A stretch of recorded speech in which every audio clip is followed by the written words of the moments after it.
¿Me podría decir cuál es la gran discrepancia con mi buen amigo Alberto Acosta, con el que acabo de compartir hace un par de días todo un taller, con el cual me veré el próximo sábado en la ciudad de Loja para seguir preparando la asamblea? Él dice que no se debe mover, por ejemplo, no se debe hacer cambios en la Corte Suprema de Justicia, y se ha manifestado que sí. Mire cómo cambian las cosas los medios. Yo dije, de seguir así la Corte, nos iban a salir en los próximos días cerca de 4.000 presos, algunos de ellos muy peligrosos porque sus procesos no habían avanzado y la Corte Suprema no había hecho nada. Y yo dije, de seguir así la Corte, tendrá que ser reestructurada por la Asamblea para apurar a los juristas como efectivamente se apuraron. Yo no es que he dicho, ordeno a la Asamblea que reestructure la Corte y Alberto, no, yo desordeno.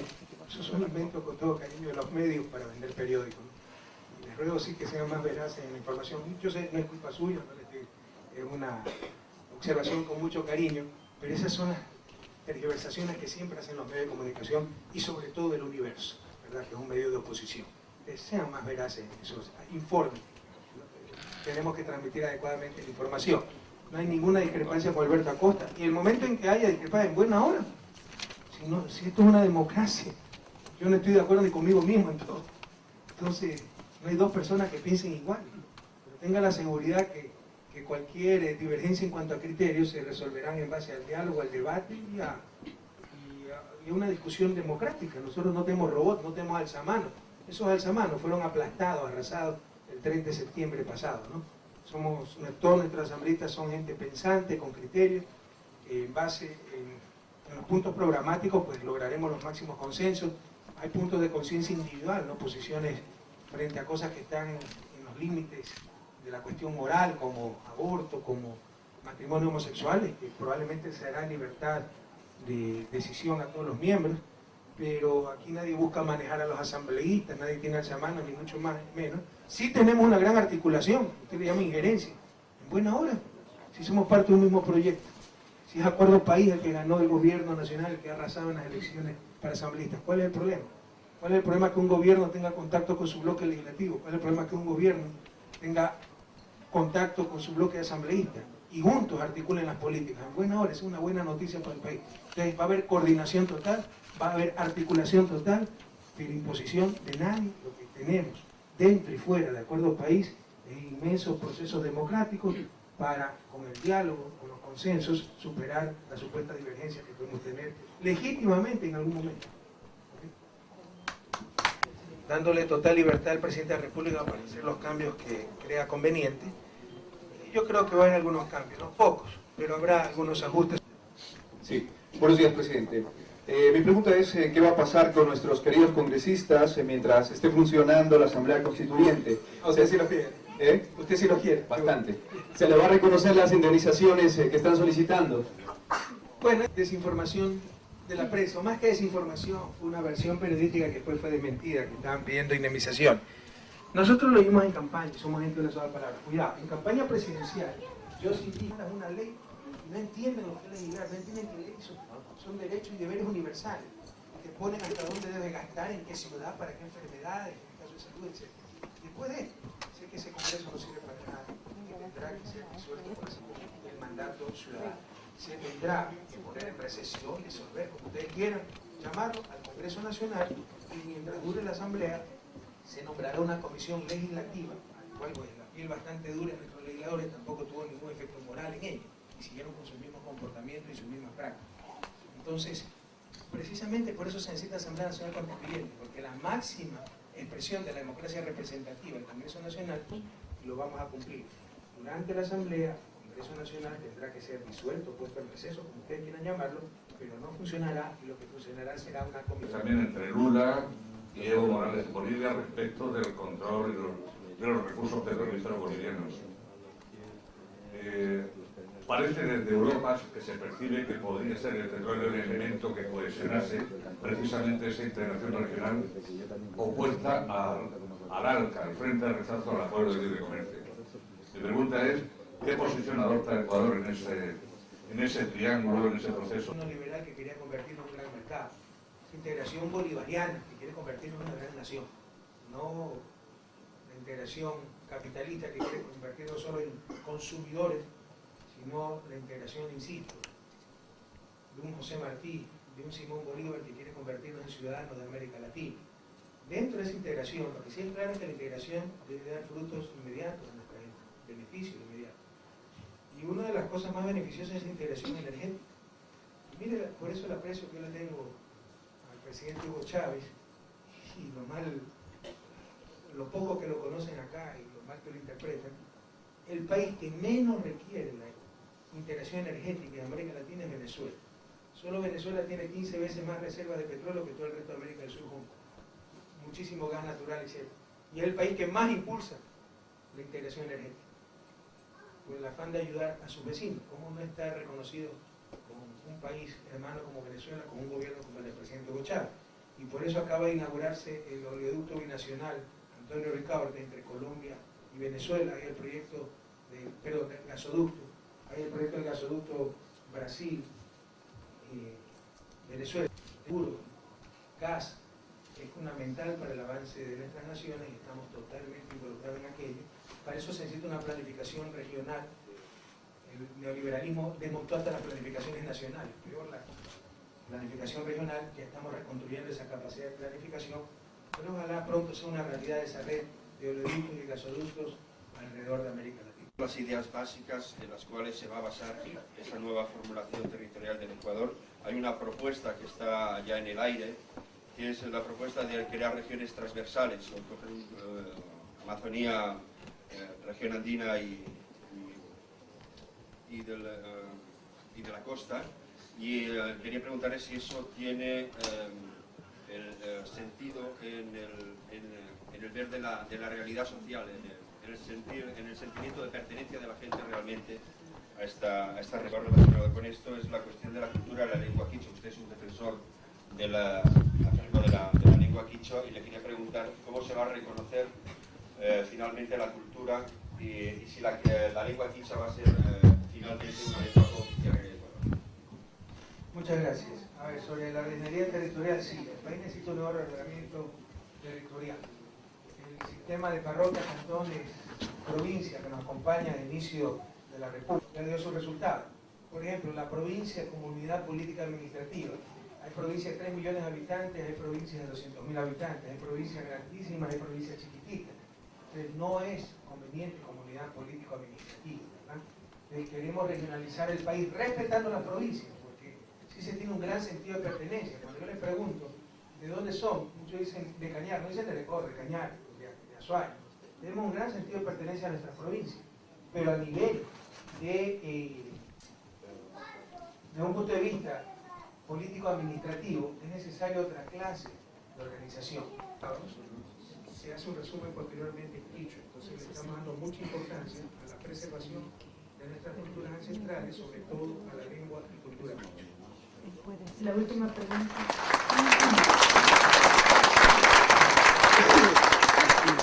Remigio Anilema, de la emisora Mundial.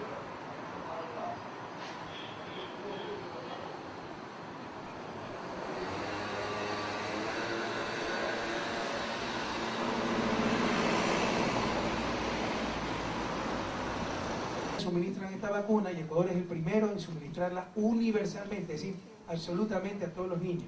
Eso evitará cerca de 1.000 muertes anuales de bebés y decenas de millones de dólares en gasto de salud, lo cual es menos importante, más importante la vida humana. ¿Y saben cuánto cuesta eso? Creo que 5.600.000 dólares anuales. Pero es el tan satanizado gasto corriente. O sea, si le hiciéramos caso todavía a los que felizmente ya han sido derrotados en las urnas, a estos economistoides, que en verdad lo que hacían era cuentas, ¿no? Y que decían que hacían economía. Si le hacemos caso a estos señores que decían que todo gasto público es malo, no habría que gastar en vacunas, porque incluso es gasto corriente, el tan satanizado gasto corriente, el que nos bombardean todos los días, los periódicos, los pseudoanalistas que hay que reducir. Bueno, entonces no hay que comprar vacunas y dejar que se nos mueran los niños, pues de acuerdo a estos genios, ¿verdad? Felizmente todo eso está cambiando, compañeros. Recuerden, no se trata de gastar más, gastar menos, gasto corriente, gasto inversión. Se trata de saber gastar en función de las necesidades del país. Y qué mejor gasto, qué mejor inversión que en vacunas, para que no se nos mueran los niños, compañeros. Entonces ya Ecuador tiene la vacuna rotavirus. Bueno, el día miércoles participamos en la inauguración del Encuentro Internacional sobre cambio climático en América Latina, organizada por la Comunidad Andina de Naciones y el secretario ejecutivo de la comunidad, el compañero y amigo Freddy Ehlers. Ahí dimos el discurso inaugural también. Y Ecuador está liderando iniciativas para evitar el cambio climático. ¿Qué es el cambio climático? Cuidado, por si acaso, es el mayor riesgo que ha tenido que enfrentar la historia de la humanidad. La civilización, entre comillas, el desarrollo, puede acabar nuestro planeta en pocos años, cuando los atrasados, los pueblos incivilizados, como los llama cierta élite mundial, conservaron el planeta durante milenios, ¿verdad? Con las emisiones de dióxido de carbono, con la contaminación, etcétera, hay fuertes cambios climáticos en el planeta, hay calentamiento global, hay deshielo en los glaciares, lo podemos ver. O sea, a mí nadie me va a tener que convencer de que contar aquello y tratar de convencer. Vayan al Cotopaxi, los que hemos visitado el Cotopaxi hace muchos años, vemos cómo los glaciares están retrocediendo. El Chimborazo, el Cariguairazo ya no tiene ni siquiera nieve, los Ilinizas. Y eso significa que se van a disminuir las fuentes de agua. Y significa también que el océano con el calentamiento puede subir de nivel e inundarse grandes zonas pobladas. Y puede significar la desaparición de la vida humana en el planeta. ¿Y quiénes son los causantes de este calentamiento global? No somos los países pobres, son los países desarrollados, los mayores contaminantes. Así como se sacan listas de terroristas, listas de países antidemocráticos, de acuerdo a la visión de países que se creen gendarmes del mundo, ¿por qué no sacan la lista de terroristas ecológicos, los que están destrozando la vida del planeta? El principal peligro del planeta, el calentamiento global, causado por los países más ricos. Y ahí sí no se toman medidas, porque significa cambiar sus patrones de consumo, cambiar sus patrones de vida, pero tenemos ya que seriamente enfrentar este grave problema. En buena hora por esta iniciativa de la Comunidad Andina, le insisto, Ecuador está liderando posiciones ahí a nivel mundial, porque no nos limitamos solo a hablar, tenemos propuestas concretas como la del ITT. El ITT, compañeros, es la mayor reserva petrolera que tiene Ecuador, al menos comprobada, pero está en una zona muy sensible ecológicamente, el Parque Nacional Yasuní. Pero ese petróleo lo necesitamos para educación, salud, son cerca de 20.000 millones de dólares a valor actual, para dar trabajo, para que ustedes puedan regresar, para infraestructura, etc. Pero estamos dispuestos a hacer el inmenso sacrificio de dejar ese petróleo en tierra, evitar que se quemen esos combustibles fósiles, uno de los causantes del calentamiento global, conservar el Parque Yasuní intacto, conservar la ruta por donde pasan pueblos no contactados como los Tagaderes y Taromenani.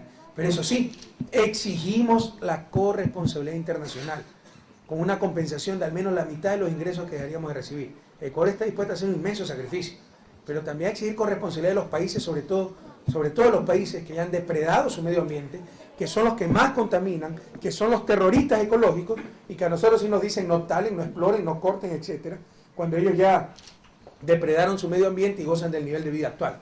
Y más encima, a muchos de nuestros migrantes, como en el caso de Bélgica, los encarcelan, los expulsan, etcétera. Ya basta de tanto abuso, basta de tanta injusticia. Entonces, ahí Ecuador está liderando a nivel mundial, tenemos propuestas muy concretas que significan una ruptura en política energética y en lógica económica, porque detrás de esa propuesta hay una lógica muy clara, que cambie totalmente los principios económicos actuales, el individualismo, la competencia, la rentabilidad.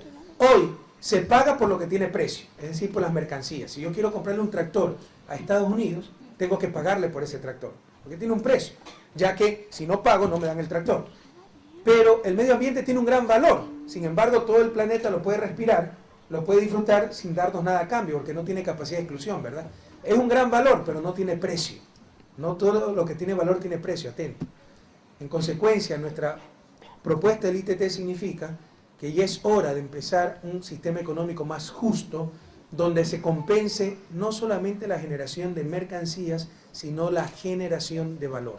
Entonces, en cuanto a cambio climático, Ecuador está liderando con propuestas y hemos pasado del bla bla a las acciones con la propuesta concreta del ITT. Hoy la pelotita está en la comunidad internacional.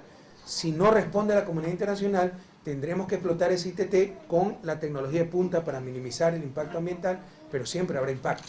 Pero ya le corresponde a la comunidad internacional hacer su parte. Ecuador ya ha hecho lo que tenía que hacer.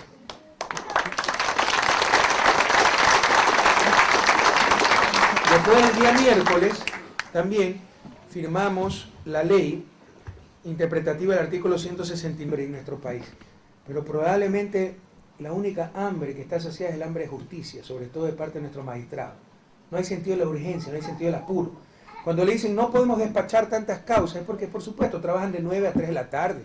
No se les ocurre trabajar horas extras hoy domingo, complicarse. Habrá que hacer profundas reformas también con la Asamblea Nacional Constituyente. Pero es un problema de actitud de magistrado, eufemismo. Ese principio que el que nada debe, nada teme, en nuestro país no es otra cosa que un cruel eufemismo. Porque el que nada debe puede temer mucho en nuestro país si es que no tiene las palancas, la influencia del caso, y los que deben mucho no deben temer nada si tienen suficiente poder económico y político. Pero todo eso está cambiando, pero les insisto, podemos dar mayores recursos al sistema de justicia, a la Fiscalía, a la Corte Suprema, mayores materiales, mayor cantidad de financiamiento, mayor humanidad, mayor entrega, solo la pueden dar ellos. Yo sí les hago un llamado, porque sin justicia no existe civilización, sin justicia no existe desarrollo, compatriotas. Muchos de ustedes han tenido que salir del país por la falta de seguridad, ¿verdad? Eso tiene directamente que ver con el sistema de administración de justicia, que las cosas no queden en impunidad. En todo caso, ¿qué es lo que pasaba? Por la ineficiencia de la justicia y por fallas en el Código de Procedimiento Penal, que si hubiera urgencia, si hubiera hambre de justicia, ya se hubiera propuesto su reforma. Resulta que el Tribunal Constitucional el año anterior, en octubre, hizo una resolución correcta, pero tremendamente peligrosa dado el descalabro judicial en el país, que los presos con prisión preventiva, después de un año, sin que se haya ratificado sin que tengan sentencia, etcétera, tendrían que salir libres. Eso significaba que cerca de 4.000 reos, algunos de ellos muy peligrosos, iban a salir libres. Pero ¿cuál es el problema? De acuerdo al Código de Procedimiento Penal, la audiencia se suspende si una de las dos partes falló. Y si alguna de las partes, o sea, por mínima que sea, falló, es decir, cada parte tiene sus abogados, sus peritos, testigos, etcétera. Si uno de ellos falló en la audiencia, se suspende la audiencia. Entonces, ¿cuál fue el mejor negocio para ciertos presos? No mandar sus abogados a las audiencias, no presentarse. Y se postergaban las audiencias y los procesos día tras día, y de acuerdo a la resolución, más de un año tenían que salir libres. Bueno, en esos casos, los culpables eran los propios presos. Hay otros casos en que la gente sí es víctima de la justicia. Yo iba con mi abogado, etcétera, y faltaba el juez, faltaba el fiscal, etcétera. Esa gente sí es víctima de la justicia. Entonces, ante la falta de preocupación de la Corte Suprema, de la Fiscalía, del propio Congreso, aunque el Congreso después sí reaccionó tratando otra ley paralela a la que mandamos, el Ejecutivo mandó una ley de urgencia interpretativa a ese artículo del Código de Procedimiento Penal, el artículo 169, diciendo que, bueno, que ese año de prisión preventiva se suspende, o sea, para contabilizar el tiempo que están detenidos, se suspende en caso de que la audiencia haya fracasado por culpa del imputado, para evitar esta sinvergüencería de que no mando a mi abogado, se demora más de un año mis trámites y me mandan libre, así tenga que merecer 16, 25 años de prisión, ¿verdad? Entonces, con esta reforma, que fue firmada por mí el miércoles de esta semana, saldrán libres las verdaderas víctimas de la justicia, es decir, aquella persona que está privada de su libertad, que ha acudido a las audiencias con sus abogados, etcétera, y el que ha fallado el juez, el fiscal, etcétera. No se preocupe, que esos son los reos de menor peligro. La pobre mula que llevó 300 gramos de droga y por eso quieren ponerle 8, 10, 12 años de cárcel. Todo eso tendrá que ser revisado. Ahí la pena no tiene relación con el crimen, ¿verdad? Muchos son desempleados, madres solteras, que por haber llevado 200 gramos de droga para que se la fumen ciertos aniñados en el primer mundo, se van 8, 10, 12 años de cárcel, ¿no? Eso es una barbaridad. En todo caso, esas serán la clase de prisioneros que saldrán, porque son los que verdaderamente han sido víctimas de la justicia. Los grandes criminales, las mafias organizadas, los grandes narcotraficantes, que deliberadamente entorpecieron las audiencias, con esta reforma seguirán en la cárcel. Pero esto no impide, esto es una salida emergente, esto no impide una profunda reforma del Código de Procedimiento Penal y de nuestro sistema de justicia. Estamos apoyando con todo la Corte Suprema. Vamos a hacer más juzgados penales, más juzgados de la niñez, más juzgados de la familia, de la mujer, etc. Pero les insisto, esa hambre de justicia solo depende de ellos. A cambiar nuestros códigos, el país tiene urgencia, tiene necesidades fundamentales impostergables. Si hay que trabajar sábado y domingo para descongestionar todos los casos acumulados, Hay que hacerlos. Por favor, moléstense, por favor, incomódense, están demasiado bien instalados, cómodos. Yo veo al sistema de justicia muy cómodo, ¿no? Como muchas otras cosas, que no quieren complicarse la vida, quieren recibir su sueldito cada mes y hacer lo mínimo indispensable, eso sí, buscando buenos pretextos para echarle la culpa a los otros de las fallas del sistema, ¿verdad? Ya cambiemos esas conductas, si no, la Asamblea Nacional Constituyente tendrá incluso que reestructurar las Cortes de Justicia del país. Se ha vencido en 21 de las 22 provincias, en la mayoría de ellas con más del 50%, se ha vencido en costa, sierra, Amazonía, Galápagos, inmigrantes de Latinoamérica, inmigrantes de Europa, inmigrantes de Estados Unidos. En la mayoría de los casos con más del 50%, le repito, y en promedio nacional con 70%, algunos sectores llegamos al 85%, le damos casi 10-1 a la lista que nos sigue. Algunos dicen, Sociedad Patriótica, la segunda fuerza electoral. Claro, alguien tenía que quedar en segundo lugar, pero es como 10-1 que le damos, ¿verdad? Entonces, pese a que vamos a tener mayoría absoluta en la Asamblea, estamos abiertos a conversar con todos los sectores. Eso sí, no diálogos de sorbo, diálogos en función de objetivos, ¿no? Ajá, y ustedes van a ser simples instrumentos de Correa, y ustedes van a ser un apéndice del gobierno, alzamanos, o sea, sembrar la cizaña, ¿no? Estamos preparados para eso, así que sigan intentando, que no nos van a dividir. Somos un grupo muy unido en base a principios. Eso sí hay que estar atentos, ¿no? Para esa mala fe que tratan de sembrar. ¿Qué tiene de malo que el grupo de asambleístas del gobierno nacional, si somos parte del mismo proyecto de acuerdo país, trabajen articuladamente? Por el contrario, que no trabajemos articuladamente sería el problema, ¿verdad? Otra cosa es que sean simples alzamanos. Los alzamanos, los empleados, los robots que recibían instrucciones por celulares, esos fueron derrotados el 30 de septiembre. Aquí tenemos patriotas, ciudadanos con conciencia, que actuarán con corazones ardientes por la patria, con mentes lúcidas, con manos limpias, pero obviamente en base a un proyecto, articuladamente con el gobierno nacional, así como el gobierno nacional actuará articuladamente con la Asamblea. Así que esa prensa mala fe siga tratando de dividirnos, que no lo logrará, compañeros. Y nos estamos preparando para no perder un solo minuto y responder a la gran expectativa que tiene el pueblo ecuatoriano en nosotros y particularmente en la próxima Asamblea Nacional Constituyente. Que sepan ustedes, compañeros migrantes, que no se va a realizar en Quito o Guayaquil, sino en esa pequeña ciudad tan querida, tan histórica de Montecristi, antigua capital de Manabí y cuna del mejor ecuatoriano de todos los tiempos, don Eloy Alfaro Delgado. Y en una muestra de que los ecuatorianos somos capaces de lograr todo lo que nos proponemos, sepan ustedes que en apenas 3 meses se ha construido un complejo maravilloso para la Asamblea, que le hemos llamado Ciudad Alfaro, ahí en Montecristi. Nos decían, no va a ser posible, va a estar atrasado. Primero la Asamblea tendrá que sesionar en Quito, en la Casa de Cultura, porque no va a estar a tiempo el edificio. Resulta que el edificio va a estar a tiempo para el 30 de octubre, cuando pensábamos que iba a comenzar la Asamblea Constituyente. Lo que no va a estar a tiempo son los escrutinios por parte del Tribunal Supremo Electoral, y pareciera ser que va a empezar el 15 de noviembre la Asamblea. Pero ese edificio para la Asamblea y la Ciudad Alfaro estará listo, como lo dijimos, el 30 de octubre próximo, compañero. Y está precioso ese complejo en la ciudad de Montecristi. Bueno, de las ciudades más grandes del país, no tiene agua potable, que es el mayor impuesto para los pobres, ¿eh? Porque comprar de tanquero sale carísimo, se gasta 50, 60 dólares mensuales algunas veces en agua. Tampoco tienen agua Milagro, Santo Domingo, Huaquillas, Esmeralda, los propios cantones de Puerto Viejo, Jipijá, Pachón, etc. ¿Cómo ha sido y su alcantarillado, compañeros? Obras de infraestructura sanitaria básica, parte fundamental del sistema de salud. Y la salud no es una concesión, la salud no es una mercancía, es un derecho de todo ser humano. Pero ni siquiera de tanquero, lo cual sale carísimo. ¿Cómo es posible que un país petrolero ni siquiera haya podido dar agua a sus ciudadanos? Eso sí, en el 2004 tuvimos 14 millones de dólares para gastar en el concurso Miss Universo. Así se ha llevado el país. No olvidar eso nunca. Y creo que no lo han olvidado. La prueba está en el 30 de septiembre, compañeros. Los culpables de la tragedia nacional han sido sepultados en votos por el pueblo ecuatoriano.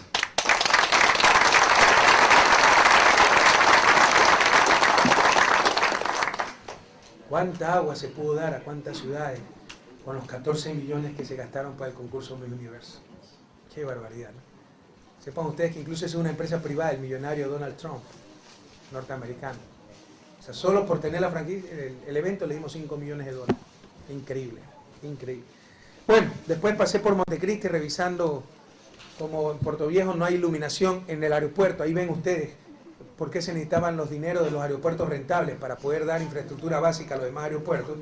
Como en Puerto Viejo el aeropuerto no tiene iluminación, tuve que salir desde Manta, pasé por Montecristi, revisé los avances de Ciudad Alfaro y me quedo sorprendido. Un inmenso abrazo a los constructores, al Ministerio de Transporte, a los obreros que están haciendo esa obra mágica, ¿no? Yo creía que los castillos surgían de la nada solo en los cuentos de hadas. Bueno, los ecuatorianos también somos capaces de construir castillos en tan poco tiempo. Esa Ciudad Alfaro, esas instalaciones tan preciosas, en apenas 3 meses han sido construidas trabajando día y noche. Felicitaciones a los obreros que con su esfuerzo, con su sudor, con sus manos han hecho realidad esta obra, a los arquitectos, a los ingenieros, a los constructores, al Ministerio de Transporte. Esto demuestra de lo que somos capaces los ecuatorianos. Bueno, lamentablemente ese día, miércoles 17 de noche, tuvimos una mala noticia, el 5-0 que nos metió Brasil en el Maracaná. Pero hoy más que nunca la selección, la tricolor necesita nuestro apoyo. Confiamos en ustedes, muchachos, fue un mal rato, un mal momento. Injusto, ¿eh? Porque antes del gol, que fue creo en el minuto 27 o 29, y que fue un descuido de la defensa, no había hecho nada Kaká. Antes de eso estaba jugando muy bien Ecuador y merecíamos el empate, pero ahí se desmoronó el equipo. Hay que aprender también a aguantar esos golpes psicológicos, y en 20 minutos nos metieron 4 goles. Pero no importa, es un resbalón. Todo está por hacerse, confiamos en ustedes, queridos compañeros de la tricolor, todo el país a seguir respaldando a la selección, compañeros, sobre todo en estos momentos duros. De parte del presidente a la selección, sabemos que dieron todo de ustedes para sacar adelante los colores del país, así que ánimo muchachos, reciban un abrazo del presidente y adelante, que todavía podemos lograr la clasificación. El jueves 18 recibimos en Carondelet, para que vean ustedes, ¿no? Yo salí a las 11 de la mañana en vuelo comercial para ahorrar dinero, no charteamos avión, sino que cogemos vuelos comerciales a Europa, pero en las 8 de la mañana, como todos los días, estuvimos trabajando en nuestro despacho, más temprano inclusive, de las 7:30, y bueno, atendimos muchas cosas, entre ellos recibimos a la delegación de Cotopaxi y de, básicamente, la ciudad de La Tacunga para invitarnos a la fiesta de la Mama Negra, lo que se llama la Jocha, la invitación. Fue un acto muy bonito, muy tradicional, con bailes, brindis, de un licor bien fuerte que me dieron ahí. En todo caso, muchísimas gracias a los compañeros de La Tacunga y de Cotopaxi. Es el 3 de noviembre la Mama Negra, no voy a poder estar en la fiesta, porque el 3 de noviembre viajamos a Caracas para un acto importantísimo, la firma de la creación del Banco del Sur. Por fin vamos a tener en Sudamérica nuestro propio banco. Va a estar el presidente Lula da Silva, Evo Morales, Néstor Kirchner, Álvaro Uribe, quien les habla, para crear el Banco del Sur. Sepan ustedes, como ya lo he repetido, América del Sur no necesita financiamiento ni el Fondo Monetario ni el Banco Mundial. Tiene decenas de miles de millones de dólares regados por todo el mundo. El propio Ecuador tiene 3.600 millones de dólares de la Reserva Monetaria, que no es otra cosa que ahorro público, que no sirve para nada en dolarización. La reserva es importante cuando se tiene que respaldar una moneda nacional que Ecuador ya no tiene. Pues bien, el Banco Central coge esa plata y la manda a Miami. La estamos financiando a Estados Unidos, país más rico del mundo. Esos son absurdos. América del Sur tiene que construir su propia arquitectura financiera. Y ya es un gran paso, un gran inicio, este 3 de noviembre, la creación del Banco del Sur. Y por eso no va a poder asistir a la fiesta de la Mama Negra, a la cual he asistido muchas veces, gracias a Dios. La conozco bastante bien, es patrimonio cultural del Ecuador. Así que un inmenso abrazo a La Tacunga y la mayor de las felicidades en su fiesta. Ya saben, no chupen demasiado, a celebrar sanamente. ¿Ok?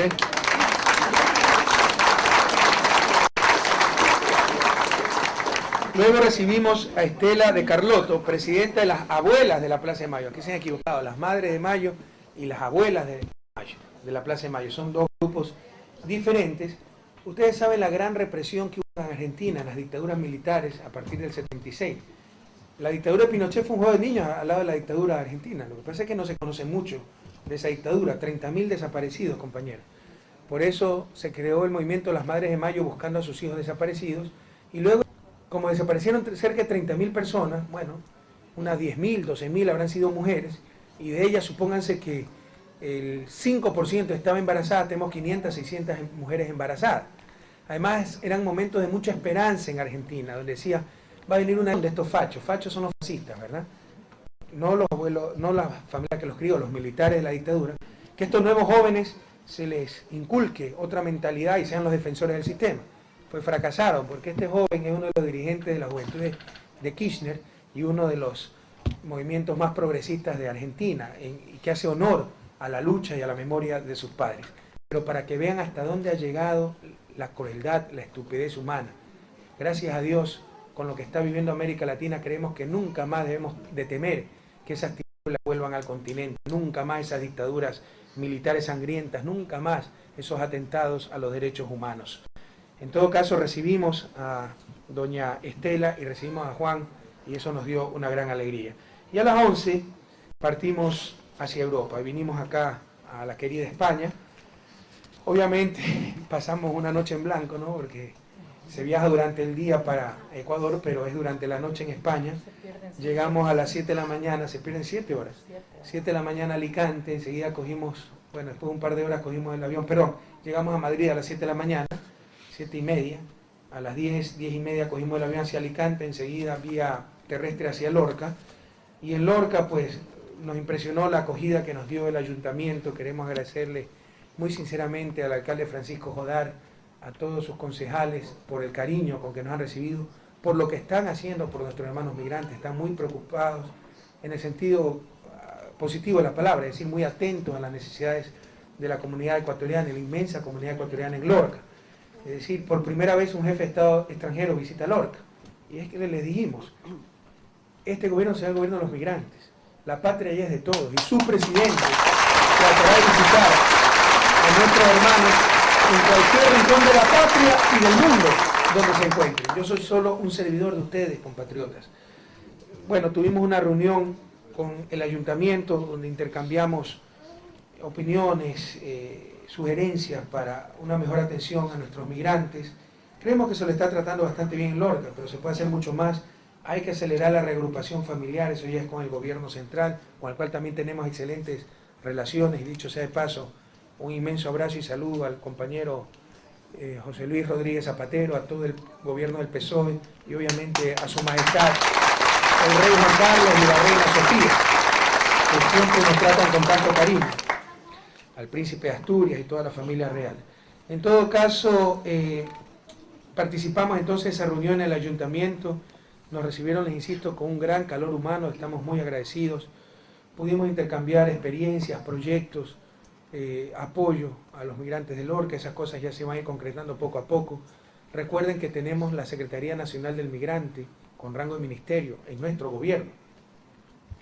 Institución, ministerio, exclusivamente dedicado a velar por el bienestar de nuestros migrantes y el de sus familias en Ecuador, que busca hacer proyectos de desarrollo, de apoyo, que si quieren regresar, apoyarlos también, la reagrupación familiar, el Banco del Migrante, etcétera. No sé si esté Lorena Escudero aquí, sí, nuestra ministra del Migrante. Ella es la ministra del Migrante. Cuencana, ¿no? Zona de alta migración, Cañar y Azuay son de las zonas de más alta migración en el país. Entonces con ella conversaron mucho y ya están en contacto con las autoridades de Lorca para seguir apoyando a nuestros migrantes. Igual cosa haremos aquí en Murcia y estamos haciendo a nivel de gobierno central de España y en todas partes del mundo donde se encuentran compañeros y compañeras migrantes. Luego de eso, pues fuimos a comer una comida típica en el restaurante Perla del Pacífico. Un inmenso abrazo a los compañeros de allá, extraordinario restaurante, nos llena de orgullo, de alegría ver el éxito de tantos compatriotas en estas tierras. Quiero decirles que son muy apreciados por los empresarios lorquinos y españoles en general, y eso demuestra lo que somos capaces los ecuatorianos. ¿Por qué no lo podemos hacer en nuestro país? Por las malas políticas públicas. Y eso está campeando, compañeros. Somos capaces de muchas cosas. Tenemos que organizarnos, tener buenos gobiernos, buena institucionalidad, y verán cómo saldremos adelante. Luego del almuerzo dimos varias entrevistas de prensa, y luego a las 6 de la tarde, no olvidar, nunca olvidar, nuestros héroes cotidianos, las víctimas de la larga y triste noche neoliberal, siempre las debemos llevar en el corazón y en la memoria. Así que fuimos a las 6 de la tarde a develar una placa gentilmente donada por el Ayuntamiento de Lorca y a poner una ofrenda floral donde el 3 de enero del 2001 12 ecuatorianos perecieron en la colisión de una furgoneta con un tren. Los ecuatorianos iban por un camino secundario porque eran indocumentados, tenían miedo de que los cojan organismos de control españoles. Fueron por un camino sin suficiente señalización y fueron embestidos por un tren y murieron 12 de ellos, sobrevivieron solo 2 niños. No los olvidamos, siempre estarán presentes como están presentes todos nuestros migrantes. Les insisto, las grandes víctimas de la larga y triste noche neoliberal, pero también los grandes héroes, porque en verdad hay que tener mucho valor para arriesgarse, algunas veces sin absolutamente nada, a ir a tierras lejanas, a correr tantos riesgos. Hay empresarios mediocres en nuestro país que se llenan la boca diciendo que son los grandes empresarios y lo que han hecho es lucrar de los demás muchas veces en posiciones monopólicas. Hay también de los buenos, pero ¿cuántos buenos empresarios hay entre los millones de migrantes? Ellos son los verdaderos, ustedes son los verdaderos empresarios, los que han emprendido empresas muchas veces con altísimo riesgo, y la gran mayoría de ustedes han salido airosos de esas empresas y de esos grandes riesgos. Felicitaciones, compañeros. Les insisto, nunca más serán olvidados y nunca más las víctimas de ese desastre nacional llamado emigración serán olvidadas. Recordamos a esos 12 compañeros que murieron embestidos por un tren en Lorca el 3 de enero del 2001. Luego, a las 7:15 de la noche, gentilmente el Ayuntamiento de Lorca le ha puesto el nombre República del Ecuador a una plaza de la ciudad. Entonces nos cupo el gran honor de inaugurar dicha plaza junto a un grupo de compatriotas. Y a las 8 de la noche fuimos al Centro Ferial Santa Quiteria, donde a las 8:30, en forma puntual nuevamente, incluso un poco antes, con miles de compatriotas, créanme que fue impresionante eso, había por lo menos 1.500 personas, recordamos a nuestra patria, hubo presentaciones folclóricas y por supuesto tuvieron que aguantar un discurso del presidente, pero básicamente también rindiéndoles cuentas, ¿no? Y diciéndoles el mensaje que les estoy diciendo ahora a ustedes, que nunca más serán olvidados, que hoy la patria ya es de todos, que este gobierno es el gobierno de los migrantes.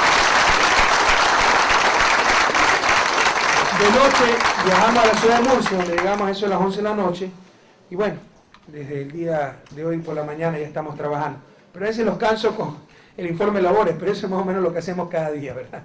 No paramos, trabajamos muchas horas y muchos días a la semana, con mucha alegría, eso sí, por nuestra patria, por todos ustedes, para eso nos eligieron. Entonces hoy día sábado 20 de octubre a las 8 de la mañana, ya hemos dado como 4 entrevistas de prensa, hemos tenido la rueda de prensa y hoy tenemos nuestra cadena radial sabatina, la 39ª cadena radial, y un gran gusto hacerla desde Murcia, tierra tan querida que ha acogido a tantos compatriotas. Que me alegro que los haya acogido, pero sobre todo mi mensaje el día de hoy es que vuelvan, compañeros. Podemos juntos construir la patria que tanto soñamos y merecemos. No hemos podido resolver todos los problemas, no les voy a mentir, no es que ya tenemos un país seguro, con empleo próspero, ni mucho menos, pero al menos ya está cambiando el país, al menos hay mucha esperanza. Sepan ustedes que son cosas muy bonitas que están ocurriendo. Durante la campaña electoral del 2006, cuando se le preguntaba a la gente, ¿piensa que el futuro del país va a ser mejor? 60, 70% decían no, va a ser peor. Había un gran pesimismo, había un gran derrotismo. Nos habían robado hasta la fe en nosotros mismos, hasta nuestra esperanza, les insisto. Hoy, si ustedes hacen esa pregunta en Ecuador, 60, 70% de la gente le dice sí, el futuro va a ser mejor. Y eso es fundamental para poder salir adelante. Podemos construir una patria mejor, podemos juntos construir una patria para todos y para todas, compañeros. Voy a acabar un poco con lo que estamos planeando hacer para que vuelva. Pero déjenme también resaltar algunas cosas importantes. Esta semana, el día martes, por fin se aprobó la provincialización de Santa Elena. Felicitaciones a la provincia número 24. Los que recorremos el país, los que no nos vamos de vacaciones a Miami, sabíamos que era un proceso irreversible. Si me preguntan a mí, siempre lo he dicho, yo creo que más provincias no es la solución. Pero sabíamos que el proceso de Santo Domingo y la provincialización de Santa Elena eran irreversibles, por eso el gobierno les dio todo el apoyo. Pero ratificamos que no se crearán más provincias, al menos en nuestra administración, y es más, con la Asamblea Constituyente hay que organizar en regiones del país, regiones que agrupen varias provincias. Felicitaciones, compañeros de Santa Elena. Lastimosamente tengo que decirles con un poco de dolor, porque sí nos sentimos un poco, si ustedes quieren, golpeados. Manchó un poco la fiesta el paro que organizaron ciertas autoridades, no fueron todos los peninsulares. En la parte más culminante del paro hubo tal vez 4.000 personas en los 200.000 peninsulares, que cerraron el fin de semana carreteras, etcétera, dañaron el puente vacacional que por el 9 de octubre, perdón, por el... Sí, 9 de octubre era, claro. Que por el 9 de octubre y el 12 de octubre había viernes, sábado y domingo, hicieron perder más de $2 millones a ellos mismos, a los hoteles de la península, a los vendedores, etc. No perdieron plata ni los diputados, ni el prefecto Nicolás Lapenti, que eran los que se ponían a la provincialización. Perdieron ellos ese dinero y se les pidió que no hagan el paro. Y compañeros, con todo cariño, pero con toda firmeza les digo, este gobierno de Revolución Ciudadana acabará con todo el rigor de la ley, en estricto apego a la ley, acabará con esa cultura de los paros. No permitiremos más paros, son ilegales, nos hacen perder a todos. Por supuesto, apoyaremos cualquier manifestación cívica, democracia participativa. Si querían manifestarse en el centro de Santa Elena, se le hubiera dado todo el resguardo policial. Si querían ir a Quito, como lo hicieron el día martes, se les hubiera dado, como se les dio, todo el apoyo. Esas marchas pacíficas, esa manifestación de lo que quiere la ciudadanía es bienvenida a una democracia. Pero otra cosa es cerrar caminos, quemar llantas, impedir el tráfico, etc.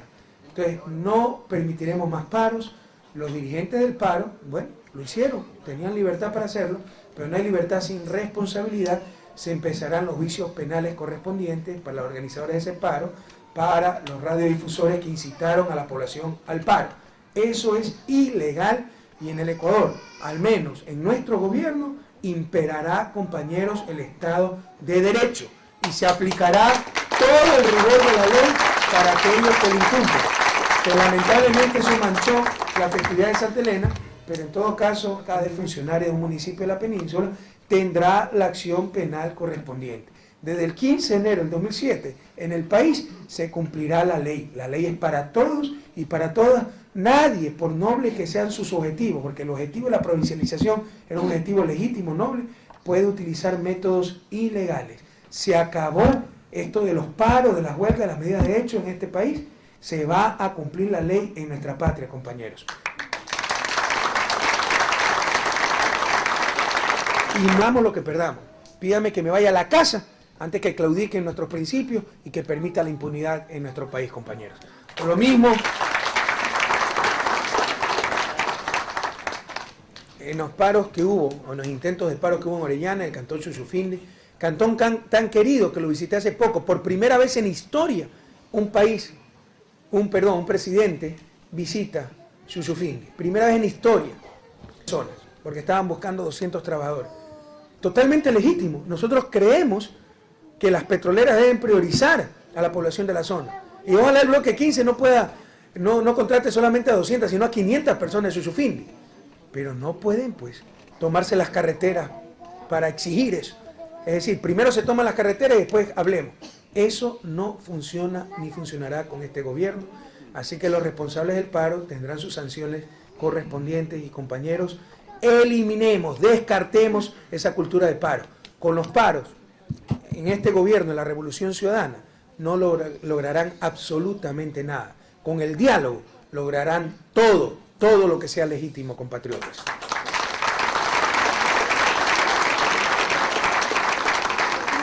Algo similar con la provincia de Esmeraldas, donde algunos ecuatorianos, todos los migrantes ecuatorianos repartidos alrededor del mundo, se calculan cerca de 3 millones de hermanos y hermanas.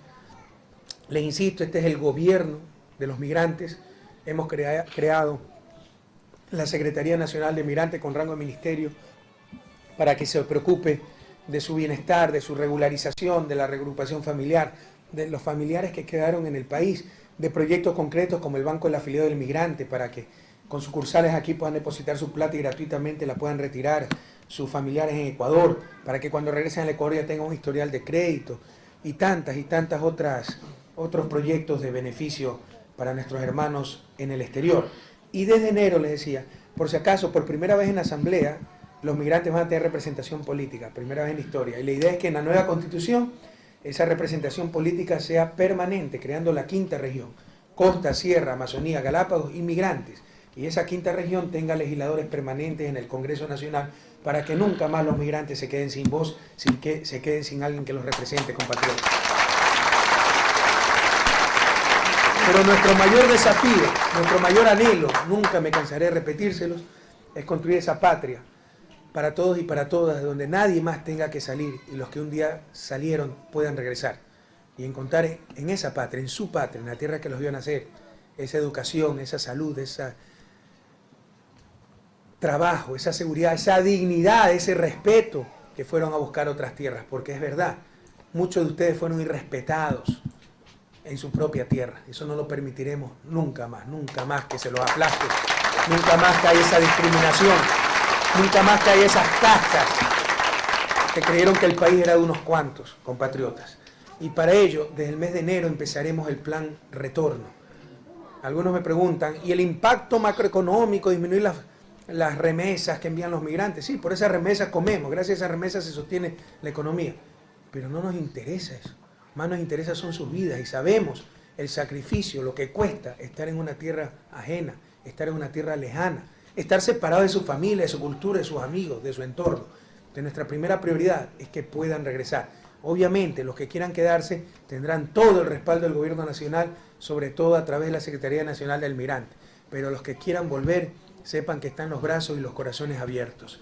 Y desde enero empezaremos el plan de retorno, una serie de incentivos para los que quieran volver.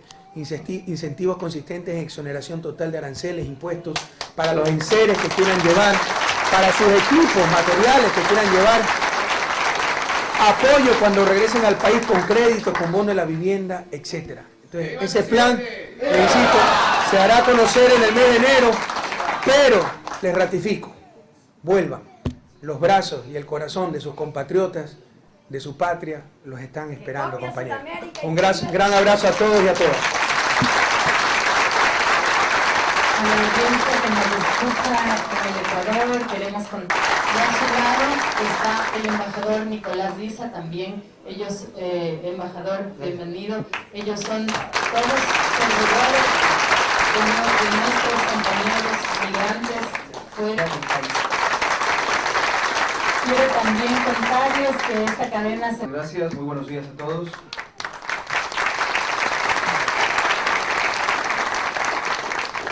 Primeramente quisiera agradecer al presidente por haberme invitado a este programa, a esta cadena radial, y empezar felicitándole por romper esos esquemas de que el ecuatoriano es impuntual, es vago, es conformista. No, señores, el ecuatoriano no es así. Gracias por ayudarnos a romper, a recuperar la confianza en nosotros mismos. Ustedes la recuperan.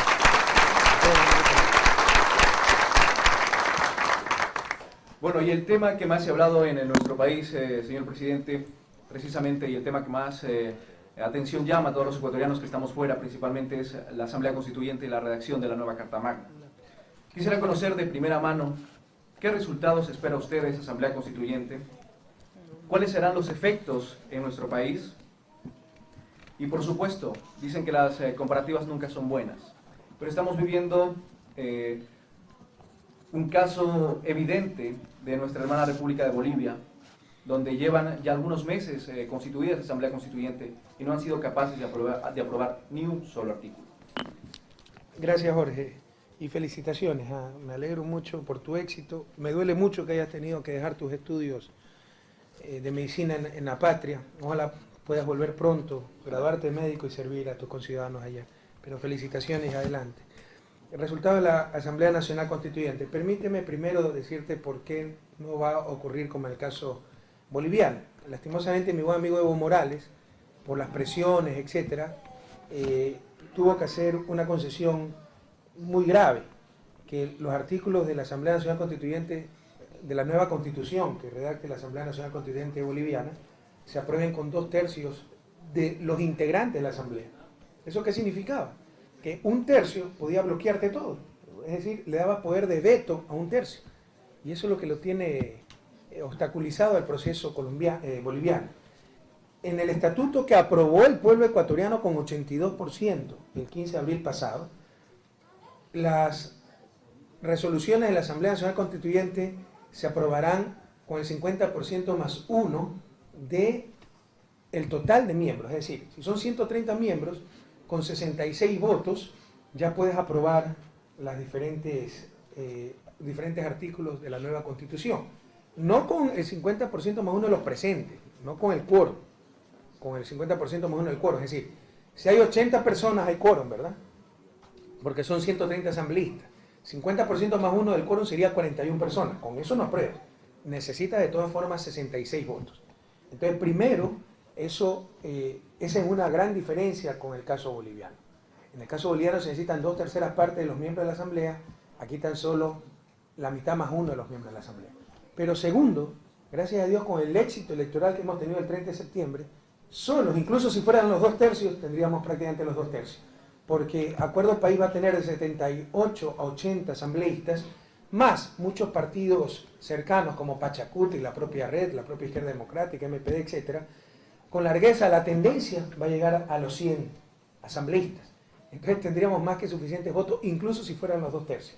Pero te insisto, en el caso ecuatoriano, solo se requiere la mitad más 1 del total de asambleístas y solo el gobierno tiene con mucho ese mitad más 1. Ese mitad más 1 son 66 asambleístas y de acuerdo a las últimas estimaciones, el gobierno obtendrá de 78 a 80 escaños en la próxima asamblea. Así que no vamos a tener el problema que lamentablemente vive el gobierno boliviano.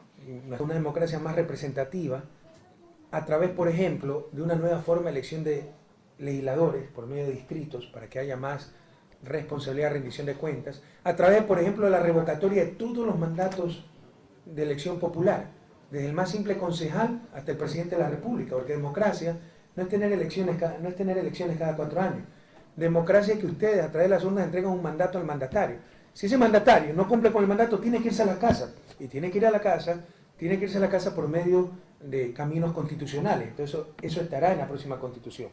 Mandatario que no cumple, habrá un mecanismo para la revocatoria del mandato. El Tribunal Electoral, el que rige las elecciones, está conformada por representantes de los partidos políticos.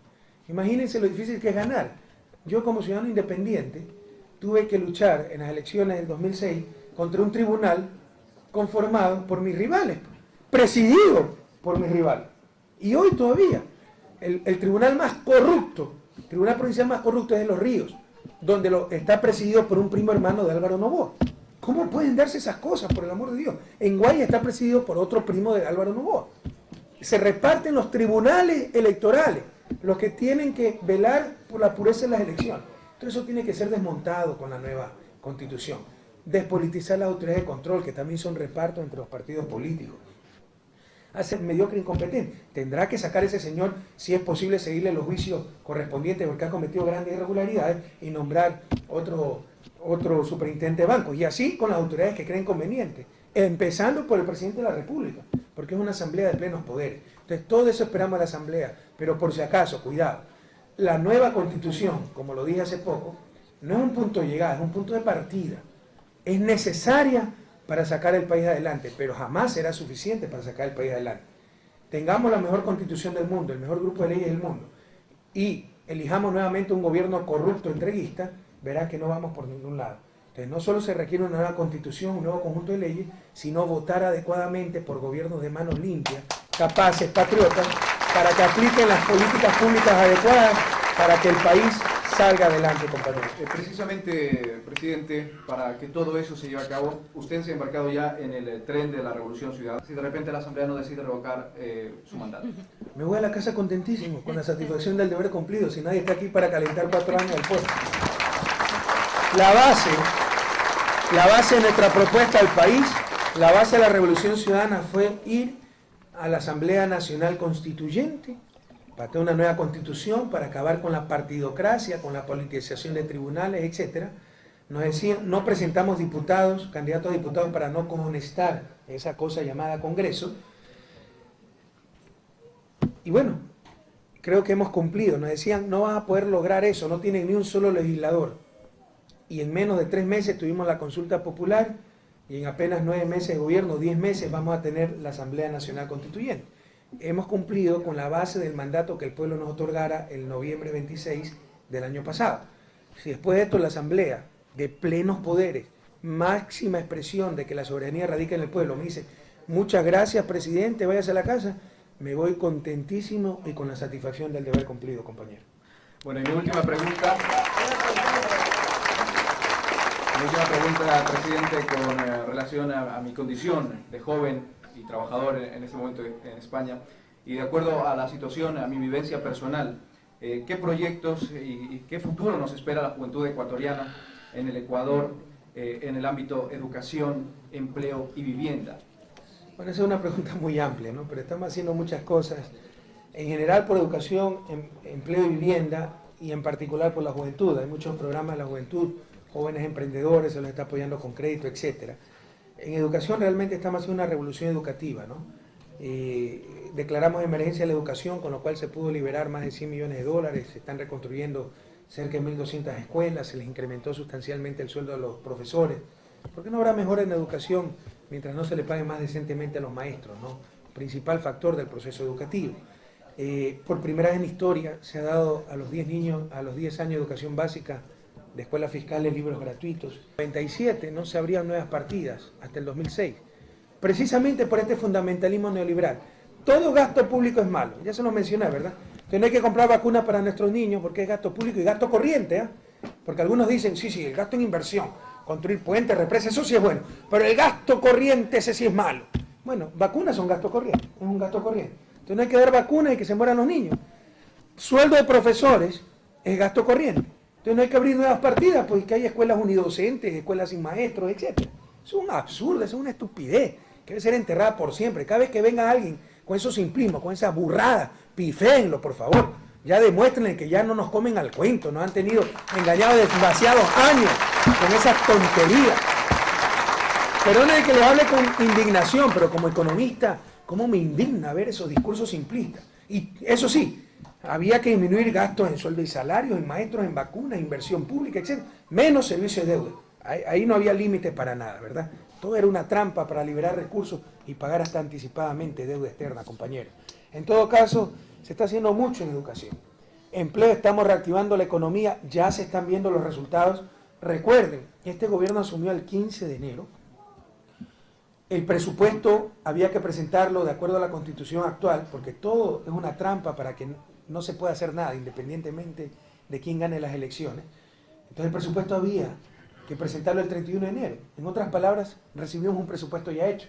En 2 semanas tú no puedes hacer un presupuesto. Recibimos 1.200 millones de dólares en atraso, es decir, cosas que había adquirido el gobierno anterior y que nosotros teníamos que pagarlas. Nos querían hacer fracasar, nos querían atar de mano, pero con voluntad política, con creatividad, con apoyo del pueblo ecuatoriano, logramos salir adelante, entre otras cosas utilizando este recurso de los decretos de emergencia, que nos permitían utilizar recursos donde sea, excepto de salud y educación. Entonces declaramos emergencia de educación, la salud, le hemos mandado muchos recursos, y tuvimos también otros programas sociales de mucho impacto, como duplicación del bono de desarrollo humano, duplicación del bono de la vivienda, crédito masivo a la agricultura, crédito masivo a otros sectores de la economía, y todo eso ha hecho que la economía no petrolera esté respondiendo bastante bien. La economía petrolera está respondiendo, pero recibimos una producción en franco declive, y en petróleo no es que ustedes llegan y mañana por decreto ya sube la producción, no, tienen que abrir nuevos pozos, traer talados, etc. Todo eso toma tiempo, pero recibimos la producción en 165.000 barriles, ya la tenemos en 174.000, y el próximo año llegaremos a 180.000. Entonces, pero ya este año, o sea, fue menor la producción que el año anterior, y eso nos perjudica en los indicadores macroeconómicos. Pero la economía no petrolera, que es la que en verdad genera empleo, la que muestra nuestra capacidad de competencia, etcétera, probablemente crezca más del 4%, que es una tasa aceptable. La tendencia a crecer al desempleo ya se quebró, ya está el desempleo estabilizado y decreciendo. Y lo más interesante, ya los datos nos indican que está disminuyendo la pobreza urbana y sobre todo la brecha entre ricos y pobres. Ecuador es uno de los países más desiguales del mundo, siempre lo ha sido, pero las políticas de los últimos 20 años lo que ha hecho es acrecentar esa desigualdad. Entonces, si ustedes ven, lo que gana el sector más rico cada vez sube, lo que gana el sector más pobre cada vez baja. Bueno, esa tendencia que se llama las tenazas del cangrejo, ¿no? Se ha invertido. Hoy se están acercando eso, lo que gana el más rico con lo que gana el más pobre. Por supuesto, todavía falta mucho por hacer, pero aunque sea no se está ahondando la diferencia. Entonces ya estamos viendo resultados de la política económica y social del actual gobierno. Y eso tiene efectos en empleo, obviamente, ¿no? Y en cuanto a vivienda, algo similar, se han dado más de 30.000 bonos de la vivienda para nuevas viviendas, adecuación de vivienda. El bono se duplicó de $1.800, que no se daban nunca, a $3.600. Es decir, la gente ya tiene para una vivienda digna. Se están construyendo miles de viviendas. Lo que pasa es que cambiamos de estrategia. Ya no se hace por parte del gobierno esas grandes urbanizaciones que le ponen el nombre Unidos Somos Más y con el cual quiere pasar a la inmortalidad el presidente de turno y donde había mucha ineficiencia y mucha corruptela, sino que se le da el bono a los beneficiarios y ellos escogen el constructor. Entonces son grupos de viviendas diseminadas y muchas alejadas de centros urbanos. Por ejemplo, qué sé yo, se me escapan los nombres, pero las comunidades agrícolas del Cantón Santo Domingo. Y en eso no hay límite. O sea, daremos cuantos bonos se necesiten, dependerá de la capacidad de respuesta de los constructores privados, de las cooperativas de vivienda, de los municipios, etc. Entonces se está haciendo mucho en eso, pero te puedo hablar mucho más, pero es una pregunta bastante general la que me hiciste, pero te he dado algunas pistas de que se está haciendo y se está haciendo bastante. En este 39 enlace radial del señor presidente pasamos a la tercera parte de nuestro programa. Yo quiero decirles también que así como hay ecuatorianos fuera del país, hay españoles en el Ecuador, como hay ecuatorianos en España y españoles en el Ecuador. Y nos ha acompañado durante estos 39 programas radiales José Alonso, quien está por aquí. Yo quiero que le demos un fuerte aplauso. Él es un comunicador que nos ha apoyado muchísimo en los 39 enlaces. Es muy humilde él y no quiere ni levantarse, pero lo venimos a dejar en sus manos. Él se va a quedar aquí en España, nos ha apoyado durante todo este tiempo y antes también, y ha sido un gran apoyo técnico, es un excelente profesional a quien todos tenemos que emular. Nosotros hemos aprendido muchísimo de él. Vamos entonces a la tercera parte de nuestro programa. Tenemos aquí al lado a Lenin Duque. Él es un joven empresario, salió también en el 98 del país y es gerente de Radio Sensación. Sabemos que tiene que viajar pronto. Lo mío va a ser muy sencillo y es el pedido de que existan canales de información directos desde usted hacia nosotros, para nosotros poder a nuestros compatriotas de aquí en Murcia pues hacerles enterar de lo que está sucediendo. Esta gente que está aquí es gracias a Jorge y a Radio Sensación, que nos hemos puesto, digamos, la camiseta de la patria para nosotros poder informar a nuestros compatriotas. Bueno, yo tengo a la hora de España, en este caso 5 de la tarde. Entonces, esa es mi forma de informar, mi manera de informar al pueblo ecuatoriano. De ahí los canales obviamente son a través de las delegaciones diplomáticas ecuatorianas, consulados y embajadas, que también han estado destrozados, hay que decir la verdad, por este fundamentalismo neoliberal, ¿no? Todo gasto público es malo, reduzcamos sueldos, reduzcamos... Aquí hay trabajadores del consulado que ganan $600. ¿Cómo se puede vivir con $600 en España? ¿Verdad? Y más encima con familia, etc. Entonces, se prohibían las horas extras, los pagos de horas extras, se redujo en muchos consulados a la mitad la cantidad de funcionarios cuando se había triplicado la cantidad de migrantes. No les interesaba a la gente, ¿no? Que hagan cola, etc. Entonces estamos trabajando para revertir, van a mejorar los canales de comunicación, pero te insisto, o sea, mi canal directo con el pueblo ecuatoriano cada semana es la intervención radial, la cadena radial, y en el extranjero, además de esa cadena que la pueden reproducir ustedes, están las delegaciones consulares y la embajada del Ecuador. Probablemente, Nicolás, habrá que reforzar la parte comunicacional de la embajada para que nuestros compatriotas en España, y esto habría que replicar en todas partes del mundo, estén adecuadamente informados.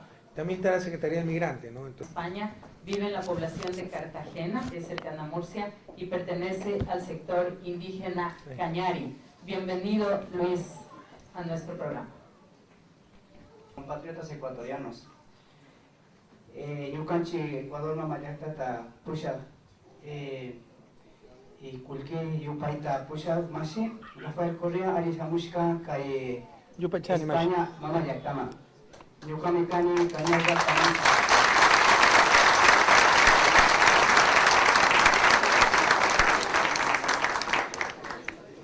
Tukui, Yucanchi, migrantes que Cañayactamanta, Apacunchi, que hay proyecto de co-desarrollo. Y Masipusha, Achkata Mejushikuni, Yucanchi wa Shamuskamanta, que hay Yucanchi wa Kangapa. Y Achkata Minapani, y Shuyani, Kimana, Kachuni, Kai Pachayani, Sukta Pachari, sino que Yucanchi migrantes que matan Amakunganicho como Hatun, Yucanchi y Kodama Mayactata Pusha.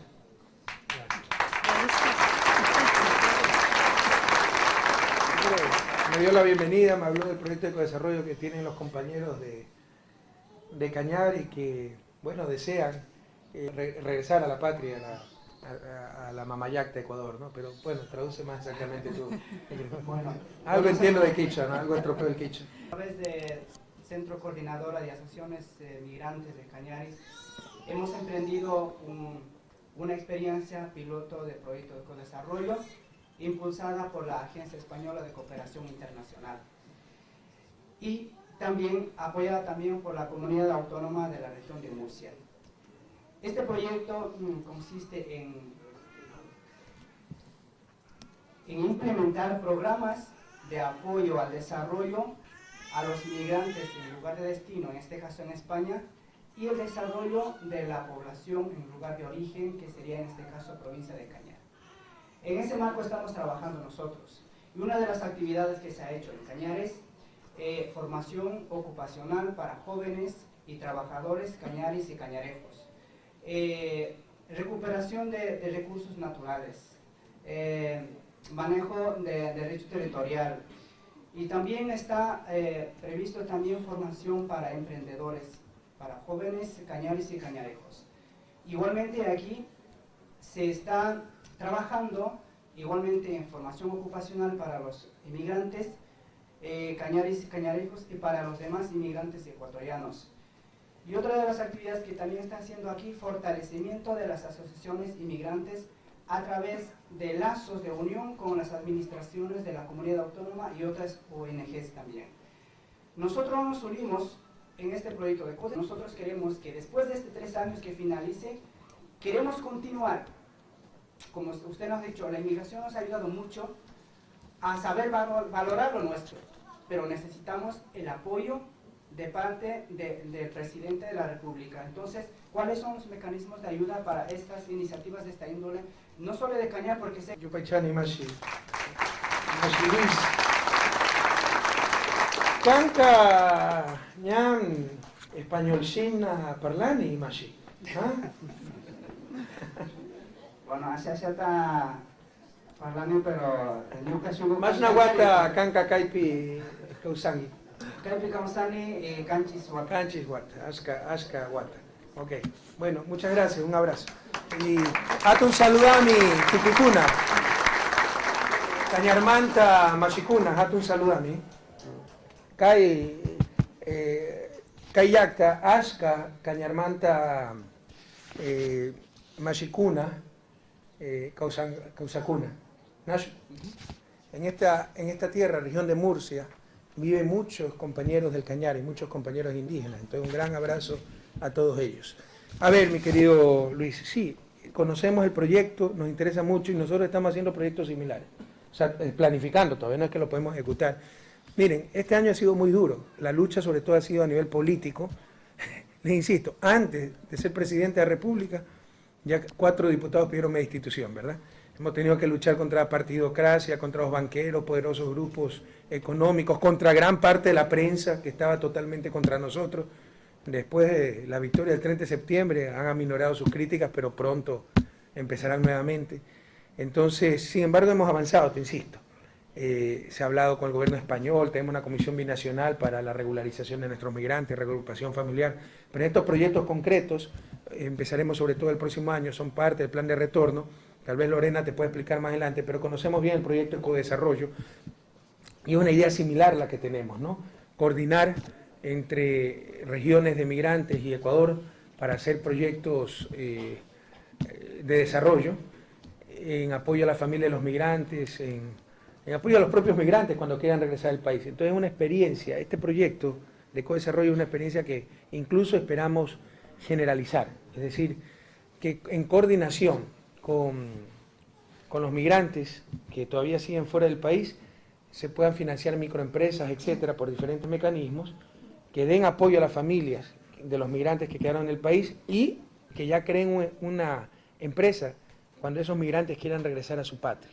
Entonces, esta experiencia y otras más las estamos tomando muy en cuenta para todo ese plan de retorno que básicamente empezará en enero. Ya hemos empezado con muchas cosas, pero estos proyectos concretos sí esperamos empezar desde enero del próximo año.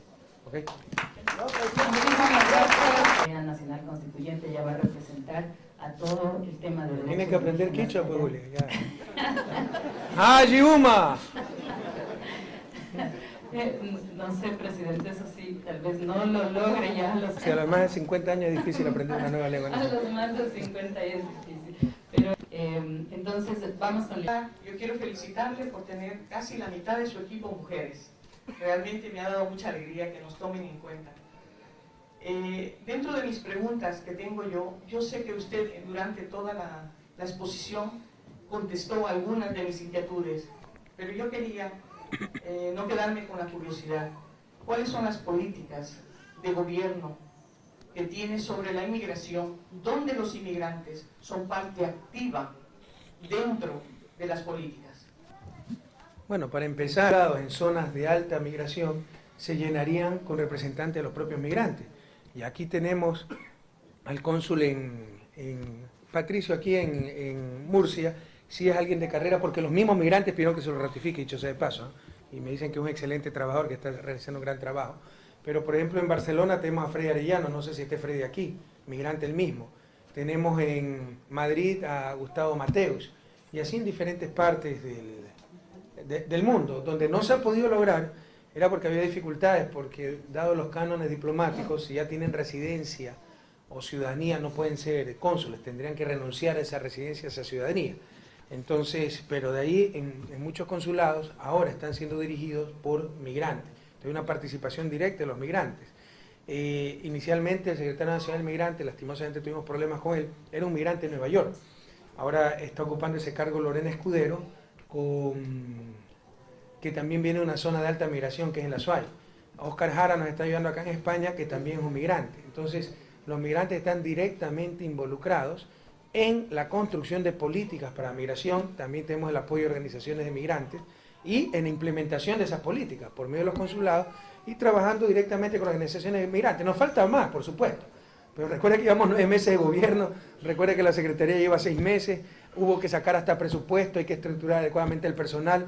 Por eso les insisto, o sea, hemos avanzado, ya hay incluso una comisión binacional con España para la regularización, acelerar la regularización de los migrantes ecuatorianos, la reagrupación familiar, pero esperamos empezar con mucho más ímpetu a partir de enero. Pero obviamente en todas esas propuestas y en el equipo están incluidos los migrantes. Muchísimas gracias, Liliana. Le voy a comentar, señor presidente, algunas de las otras preguntas de si es que va a haber vivienda a bajos intereses para los migrantes. También ha habido preguntas sobre el seguro social, de ellas usted también ya las ha contestado. Hay otras preguntas sobre la base de Manta, la dolarización, la intervención extranjera. Como ustedes ven, son preguntas misceláneas, preguntas de alto calibre que no va a poder contestarlas ahora, pero el señor Sí presidente puedo contestar, el problema es tiempo. No sé a qué hora tenemos la siguiente actividad. A su regreso y qué calidad de vida ofrecernos. Yo no les puedo garantizar una calidad de vida y esas cosas. Oportunidades sí. Y les insisto, o sea, el plan de retorno implicará apoyarlos con crédito para los migrantes que quieran regresar y quieran poner su empresa. Nos retrasaron todos estos proyectos, pero el Consulado Digital es un proyecto que está en pie y que está avanzando para que la mayoría de sus trámites los puedan hacer vía internet sin necesidad de acudir a los consulados y a las sedes diplomáticas. Dicho sea de paso, ¿se les redujo el costo de los documentos o no? 11%. Sí, ok. Eso también era otro de los compromisos, ¿verdad? Pero obviamente para que las cotizaciones de la seguridad social sean válidas en toda la región iberoamericana.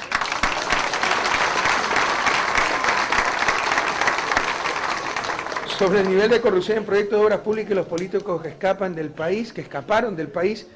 A ver, la corrupción ha bajado grande. Obviamente, los mandos medios, los mandos bajos, todavía pueden recibir comisiones, coimas, pero estamos luchando arduamente para impedir todo aquello. Pero sí les quiero dejar claro una cosa. La lucha contra la corrupción no es la lucha de un hombre o de un gobierno, es la lucha de todos. Sean los primeros en denunciar casos de corrupción. Si llegan al país, ustedes tienen derecho.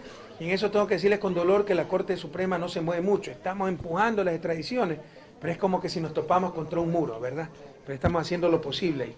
Sobre intervención extranjera a base de Manta, en el 2009 no renovaremos ese acuerdo, Nosotros consideramos que soberanía es no tener soldados extranjeros en el suelo patrio. Dolarización, tienen razón, una especie de intervención extranjera, una moneda extranjera, eso sí el gas es ineficiente, pero sacarlos significaría un conflicto social muy grave, ¿verdad? Pero no significa que mantenerlo es bueno, significa que el costo de salir es muy alto, ¿sí está claro? Es como un mal matrimonio, puede ser que no sea feliz en el matrimonio, pero puede ser que considere que el divorcio es demasiado duro, ¿sí o no? Y prefiero continuar con el mal matrimonio. Entonces, es que por ahí algunos genios dicen de que hoy la patria ya es de todos. Siempre serán bienvenidos a su patria. Hoy la patria ya es de todos, sobre todo de nuestros migrantes. Hasta la victoria siempre, compatriotas. ¡Viva el Ecuador!